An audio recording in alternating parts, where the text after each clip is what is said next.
Most players use Nova Prime for crowd control or low mid-game nuke. This build turns her into a level cap assassin.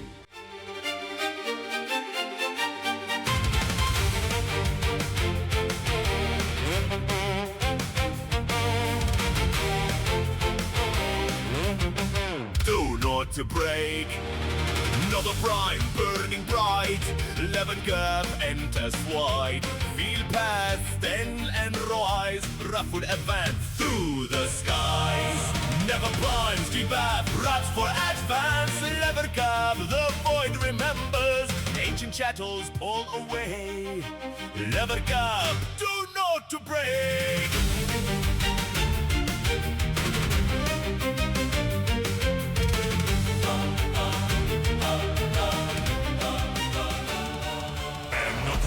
I am not a god, I am Hump. What's up everyone? Today I'm showing you my Nova Prime level cap build featuring Wrathful Advance. This setup combines a massive damage scaling, incredible mobility, and the survivability you need for the toughest content in the game. I'll break down the mods, the synergy, exactly how to play, and how you can take Nova all the way to level cap. Let's get into it. And starting with the Archon Shards, 2 Emerald Archon Shards to push the stacks of course from 10 to 14 to armor strip enemies. And then we have 2 Ability Strength Archon Shards and 1 Tau Force Amber Archon Shards for casting speed. Helminth ability is Wrathful Advance to increase critical chance on melee weapons, which is absolute, and this is the build we are using for her. And if you are not a copy paster and you want to learn, this is for you. Let's go. Starting first with the abilities. Passive. Enemies killed while they are slowed down have 15% to drop health orbs, and enemies killed while sped up have 15% to drop energy orbs, and that will come to the part where we reach the 4th ability right here. Now, Null Star creates antimatter particle that orbits Nova and attack nearby targets. Each active particle reduces damage to Nova health and shields. Now it deals blast damage, but it got an augment called Neutron Star. Particle deals 240 hit damage with guaranteed static effect in 8 meters, or recast remaining particles. Seek out enemies with doubled search radius. First of all, let me show you the way it is without the augment. As you can see right there, dealing the blast damage right there. Okay, easy as that. Now if we equip the augment really quick, boom and boom. Now we're proccing heat on those guys. Now you can already see it's really nice. That is just beautiful. Look at that. Boop, boop. Easy and simple. Now, moving on to the second ability, Antimatter Drop. Launch a large particle of charge antimatter that will detonate on contact. Direct the particle by aiming shoot it to charge it further. Deals blast damage with guaranteed static effect. Got an augment called Antimatter Absorb. Drop augment absorbs enemy bullet within 5 meters, increasing the power of the explosion from Nova particle of antimatter. Now you know level cap how much they scale on damage output, and this will be really powerful Dano, but that's gonna be for another time and another build for her. But let's take a look very quick. This is the antimatter drop right there. You can direct it by right click aiming like I'm just doing right so. Easy as that. Let's just get it right to them. Now let's summon another one. As you can see, I'm charging it right there. Boom. And as you can see right there, it did a nice amount of damage to them. Now of course you can charge it, you can focus on it, you can build around it, but I find it is kinda slow in my opinion. It's just not gonna be shooting that. And if you put it in front of you and using some powerful weapon, then maybe we can talk about it. You know what I mean. Now, abilities. Wormhole creates a wormhole allowing instantaneous level travel. Hold the ability to visualize placement. Got an augment escape velocity. Allows the travel through wormhole gain 50% speed bonus for 7 seconds. Volt and Gauss loved this one, but we use this for example to move around and all that kind of thing. So if I hold right there, now you can see it's going to teleport me all the way there. It's really good. Now there you go. If I hold, you can see that right there. I'm just trying to decide where it's going to take me, as you can see. Now I think it's bigger than that, so maybe we start here. There you go. Boom. And now see that? It's just beautiful. Here. Yeah, it's a beautiful game that you can play to move around, and it also can move around your objectives, that you have to protect in open worlds as well, and move around is really amazing ability, helps a lot on mobility. Now, we look at Prime. Primes all enemies in an expanding radius with volatile antimatter. Press the ability to slow down enemies' movement. Hold the ability to speed them up. Now, when we're playing survival, we want to speed up enemies so we can take the life support and all that kind of stuff. And is very powerful ability. Molecular fission. Enemies hit by Null Star are primed. When killed, primed enemies will restore a Null Star charge and have a 100% chance of restoring 2. Okay? Simple as that. Now, there we go. Now, if I just compose those enemies, there you go. Now, if I tap, you'll see something very, very important, Tano. That the point started right here and it expands. Now, a lot of Thanos thinks this ability is affected by range. No, this ability is affected by duration. Okay? Only the explosion is affected by the ability range. Look, let me show you. Now, this ability has a radius of 35 meter. Okay? See that 35 meter? Now, if I put more duration, it will expand to 64 meter. So the bigger duration I have, the more it will cover. Okay?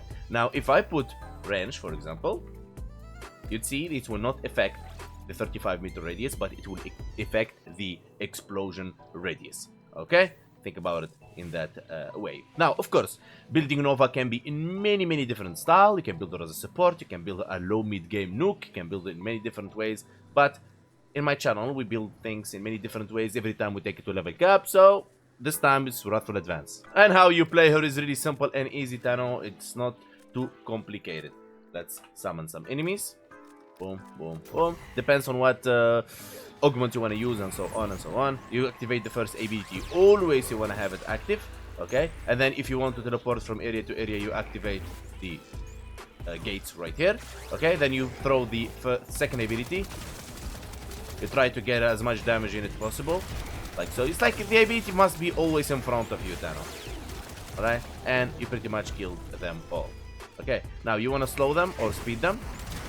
Totally up to you. You can use the fourth ability for that. And as you can see, unmodded Nova already can do something nice if you do it the right way. Viral and stripping enemies armor. Now, back to the real deal, Tano, and if you want to learn something. Now, Tano, before I build anything in Warframe, I use my method called DVS. D stands for how I deal damage, what elements I'll be using, was the faction I'll be fighting. V, how I proc 10 stacks of viral. S, how I strip enemies armor. Now, if you don't like my methods, you can use the sheet right here. It can help you maneuver around my methods to find your own style. Now, remember, Tano, the reason we go to level cap, not as a show-off, but because enemies scale on EHP, effective hit points, and their damage output. So I want to show you your investment, how it performs, and how it survives the highest content in the game. There is something else you want to learn, Tano. Shield gate. Now, when you lose your shield in Warframe, you don't die, you enter gate phase, you become invulnerable for a certain duration based on how much shields you have. Simple as that. Shield gating, simply getting back your shield using Helminth abilities like Pillage or Condemn or so on, or using a specific mods like Brief Respite or Ogre mods in your Warframe. Simple and easy. And even if you have an Overguard, Overguard got an Overguard gate for 0.5 seconds.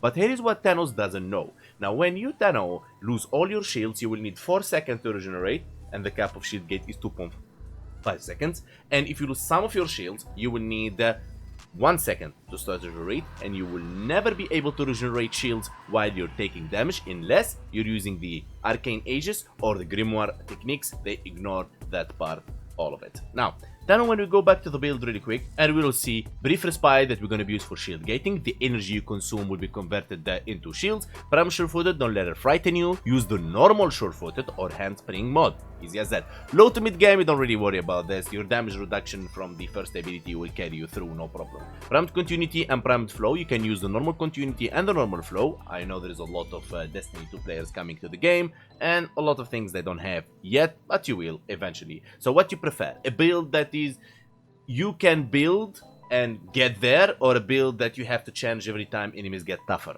Think about it. One-time investment is better than investing over time. Now, the rest of the mods are easy and simple to understand. They're nothing crazy. The Catalyzing Shield, we use it because we get the 74 shield, yes, but The thing about Katarina shields, there is some sort of bug with it that gives you 2.5 second full shield gate. But you need to remember, Tana, when you regenerate shield when you're gating, you lose the gate duration. So gate, let's say, wisely in that meaning. And playing the end game is not about pushing as much strength, because obviously if I want to play low game, like playing like Void Mode or something like that, I would just go with Blind Rage in here. Who cares about negative efficiency? I have Energize and Equilibrium. My KPM will be too high and I will have a higher critical chance and everything will be alright. But for the highest game, you want to really balance things out, as enemy density is high, energy drops are less, and enemies are tougher. So you was killing 100,000 people in low to mid game, you'll be killing only 10,000 people at the, let's say, highest level in the game. So you need to think about it in that way. Augmented for more strength, so we get a higher critical chance. For our primer, we're using Compressor Prime to proc for us corrosive, heat, magnetic, and viral. And you can use any melee. This Helminth ability gives you absolute critical chance for all your melees. It doesn't matter what melee. For example, I like Glaives because Glaives gives you a distance between you and the enemies. Let me show you. Now, what would you prefer? Like when you're fighting an enemy, you are here and understanding what's going on, and you just like shoot them. Let's say, activate this, activate that, boom. Now, what would you prefer? What would you prefer? Like shooting them from distance like this and understanding what's going on, okay? Or you would like to get like, hold on, that's it. Okay, or you'd like to be right here, like this, inside, and don't see what's going on around you, and you shield gating and things gets crazy. I'm not saying close range melee weapons. I mean, no offense to Dual Ikor and Okina, I love those weapons and I main them. But not every Warframe is so good at getting so close to enemies like this. Now, when I'm not talking about low to mid game, I'm talking about the highest level in the game. I'm talking about Shock Iximus, I'm talking about Tarkuniar pushing you out, I'm talking about all that kind of stuff. Okay, you can take Vazarin, but you have to land headshots. My amp is 177, Rapid Prism, Purpose Scaffold, Certus Brace. This is my companion to pull in enemies, and Tenacious and Reinforced Bond. But Tenacious requires you have a sentient weapon with 50% plus critical chance. That's why I use the Verglass Prime with a Riven. You don't have to if you don't have a Riven, so you can use Vorklock or Primed Laser Rifle. Don't invest in any Forma here, just put a critical chance mode like this. Hold on, boom, and you are already at 105, okay? Until you get a Verglass Riven. Simple and easy. Now, Tano, in the end, I would say Nova Prime can be played in many different ways. As a support, as a buffer, as a low mid game nuke. It's crazy. Okay, yes, she can nuke highest level in the game using the thingy for the damage from the enemies inside the orb, but overall, she is an absolute beast. I will give this Warframe 8 out of 10. It really shines. Just you need to learn that she is tanky low to mid game, but at the end game her EHP doesn't scale. Therefore, even if you have 99.9% damage reduction on her, you will still die. The reason? Because enemies scale on their damage output and you don't scale on your HP and shields until the maybe one day decides Warframe scale based on enemies level as well, and that would make the whole game a whole different approach. We're gonna start building about damage reductions and all that kind of stuff, because it doesn't make sense that you get hit with 1 million damage per second while you have only 300 HP or 1000 HP. So do the math. And enemies hit more than that, by the way. I have a Rhino build in the channel for 29 million, got 2-shotted in his overguard.